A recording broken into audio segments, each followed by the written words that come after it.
আমার যখন বিয়ে হয় তখন মেঝেটা কমপ্লিট করা হয়নি, শুধু আমাদের রুমটাই করা হয়েছিল। তাই এখন আমরা কমপ্লিট করে নিচ্ছি, কারণ যত দিন যাবে তত দাম বাড়বে, সামর্থ্যের বাইরে চলে যাবে। তাই যে কাজটা আজ বাদে কাল করতে হবে সেটা ফেলে না রেখে করে নেওয়াই ভালো। আর দেখো বন্ধুরা, এরকম হয়েছে, এটাই পছন্দ করেছি আমি। আর রান্নাঘরে বসানো হয়েছে দেওয়ালে,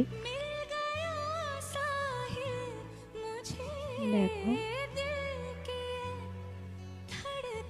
আর রান্নাঘরের দেওয়ালে এরকম গেটআপ দেওয়া হয়েছে।